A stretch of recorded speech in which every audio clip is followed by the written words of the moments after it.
بسم اللہ الرحمن الرحیم۔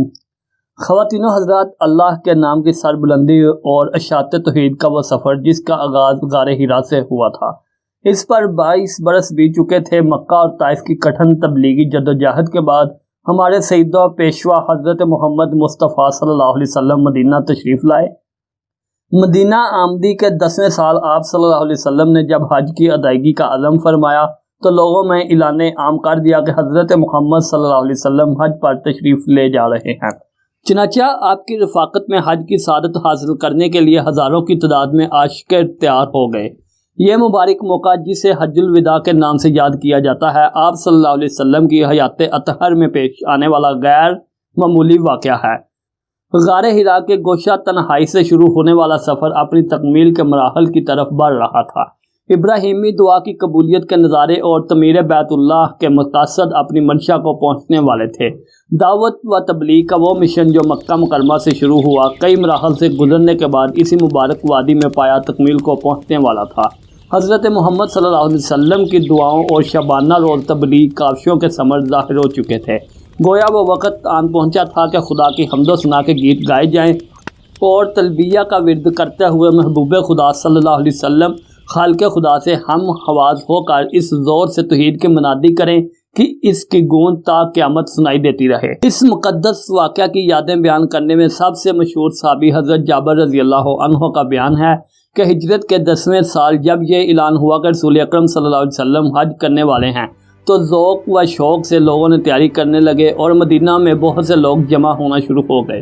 سب لوگوں کی ایک ہی خواہش تھی کہ آپ صلی اللہ علیہ وسلم کے ساتھ اس سفر میں آپ کی پیروی کریں اور آپ کی اقدار میں ہی مناسک حج بجا لائیں۔ لوگوں کے ذوق و شوق کا عالم یہ تھا کہ حاملہ خواتین بھی اس سفر سے پیچھے نہ رہی۔ چنانچہ حجاز کا یہ قافلہ جب ذوالخلیفہ پہنچا تو حضرت ابوبکر صدیق رضی اللہ عنہ کی زوجہ محترمہ حضرت عماس بنت امیس کے ہاں بیٹا پیدا ہوا جن کا نام محمد رکھا گیا۔ خواتین و حضرات، حجۃ الوداع کے سفر میں لوگوں کی کثرت کا حوالہ بیان کرتے ہوئے حضرت جابر رضی اللہ عنہ کا بیان ہے کہ جب آپ صلی اللہ علیہ وسلم ذوالخلیفہ سے عازم سفر ہوئے اور اونٹنی پر تشریف فرما ہوئے تو آگے جہاں تک میری نظر دیکھ سکتی تھی تو سوار اور پیادے ہی نظر آتے تھے۔ ایسی ہی بھیڑ دائیں طرف تھی اور بائیں جانب بھی یہی عالم تھا، بلکہ پیچھے بھی ایسی ہی بھیڑ تھی اور رسول اکرم صلی اللہ علیہ وسلم ہمارے درمیان میں تھے۔ صحابہ کے عشق و محبت اور اتباع رسول صلی اللہ علیہ وسلم کا یہ عالم تھا کہ جو عمل آپ صلی اللہ علیہ وسلم بجا لاتے صحابہ ہو بہو اس کی پیروی کرتے۔ خواتین و حضرات، حضرت محمد صلی اللہ علیہ وسلم نے مواقعت حج مقرر فرمائے اور مدینہ والوں کے لیے ذوالخلیفہ کو میقات قرار دیا جو مدینہ سے 6 میل کی مسافت پر واقع ہے۔ آپ نے بالوں میں کمی کی، تیل لگایا، قربانی کے جانور کو تیار کیا اور ظہر کے بعد مدینہ سے عازم سفر ہوئے اور عصر سے پہلے ذوالخلیفہ پہنچ گئے۔ وہاں آپ نے نماز عصر قصر کر کے ادا فرمائی۔ حضرت عمر رضی اللہ عنہ کی روایت ہے کہ ذوالخلیفہ میں قیام کے دوران ہی حضرت محمد صلی اللہ علیہ وسلم نے فرمایا کہ ایک فرشتہ میرے پاس آیا اور اس نے کہا کہ اس مبارک وادی میں نماز پڑھیں اور حج کے ساتھ ہی عمرہ کا احرام باندھیں۔ اس مبارک مقام کو وادی عقیق کے نام سے یاد کیا گیا ہے۔ خواتین و حضرات، نماز ظہر سے قبل آپ صلی اللہ علیہ وسلم نے غسل فرمایا۔ حضرت عائشہ رضی اللہ عنہما نے آپ کی خوشبو لگائی، بالوں کو بکھرنے سے محفوظ رکھنے کی خاطر سر کی تلبید کی، چادر اوڑھی اور ظہر کی نماز قصر کر کے ادا فرمائی اور اللہ تعالیٰ کی منشا اور رونمائی کے مطابق حج اور عمرہ کا اکٹھا احرام باندھا اور نماز ظہر کے ادائیگی کے بعد حجۃ الوداع کے تاریخی سفر کا آغاز فرمایا۔ حضرت محمد صلی اللہ علیہ وسلم اور آپ کے عشق تلبیہ کرتے ہوئے ذوالخلیفہ سے روانہ ہوئے تو یہ نظارہ نہایت مسحور کن اور قابل دید تھا۔ آج شرک اور بت پرستی کی امان جگہ سرزمین عرب میں توحید کا ڈنکا پوری شان سے بج رہا تھا۔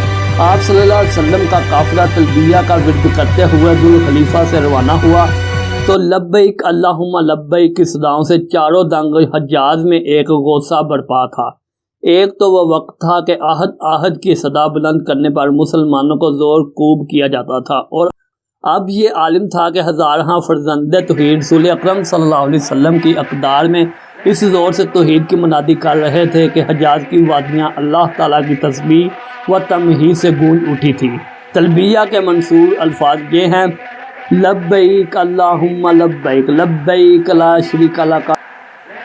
ترجمہ میں حاضر ہوں اے اللہ میں حاضر ہوں، تیرا کوئی شریک نہیں، میں حاضر ہوں، یقیناً ہر قسم کی تعریف اور نعمت تیرے ہی لیے ہے اور بادشاہت بھی تیری ہی ہے، کوئی بھی تیرا شریک نہیں۔ حج کے موقع پر بلند آواز سے تلبیہ کا ورد شعائر حج میں سے ہے۔ سنن ابی ماجہ کی روایت ہے کہ حضرت محمد صلی اللہ علیہ وسلم نے فرمایا، میرے پاس جبرائیل حاضر ہوئے اور عرض کیا کہ اپنے صحابہ کو حکم دے کہ تلبیہ پڑھتے وقت اپنی آواز کو بلند کیا کریں، کیوں نہ کہ بلند آواز سے تلبیہ پڑھنا حج کے اشعار میں سے ہے۔